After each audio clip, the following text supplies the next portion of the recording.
అందరికీ ఈరోజు మీ కరీంనగర్ పిల్ల మీ ముందుకు వచ్చేసింది. ఎందుకంటే నేను మొన్న హైదరాబాద్కి వెళ్ళానన్నమాట. అక్కడ బేగంపేటకి వెళ్ళి షాపింగ్ చేశాను. అసలు నేను ఇప్పటివరకు హైదరాబాద్కి వెళ్ళాను, కానీ వర్క్ విషయంలో వెళ్ళాను.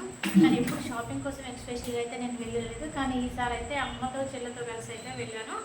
చూడండి, అక్కడికి వెళ్ళి నాకైతే చెప్పుల పిచ్చి అయితే బాగా ఉంటుంది. చూడండి, ఒక షూ, ఒక చెప్, ఇంకొకటి 2 కర్టెన్స్ కూడా తీసుకున్నాను. దీనికి ఎంత అనుకుంటున్నారా? ఓన్లీ 99 రూపీస్ మాత్రమే బేగంపేటలో.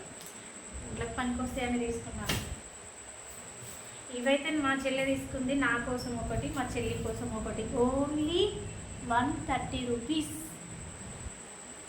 ఇదేంటి అనుకుంటున్నారా? మాకైతే ఒక బుడ్డది పుట్టింది, మా బాబాయికి పాప అయితే పుట్టింది. దానికోసం అయితే ఈ చిన్న ఫ్రాక్స్ అయితే నా తమ్ముడు తీసుకున్నాడు. ఇది కూడా దానికోసమే. అంతే అండి, ఇంకేం తీసుకొచ్చుకోలేదు. ఇది మాత్రం మా లగేజ్. ఇంకా తర్వాత షాపింగ్ చార్మినార్ కూడా వెళ్ళానండి. చార్మినార్ వీడియో రేపు పెడతాను. Okay, thank you.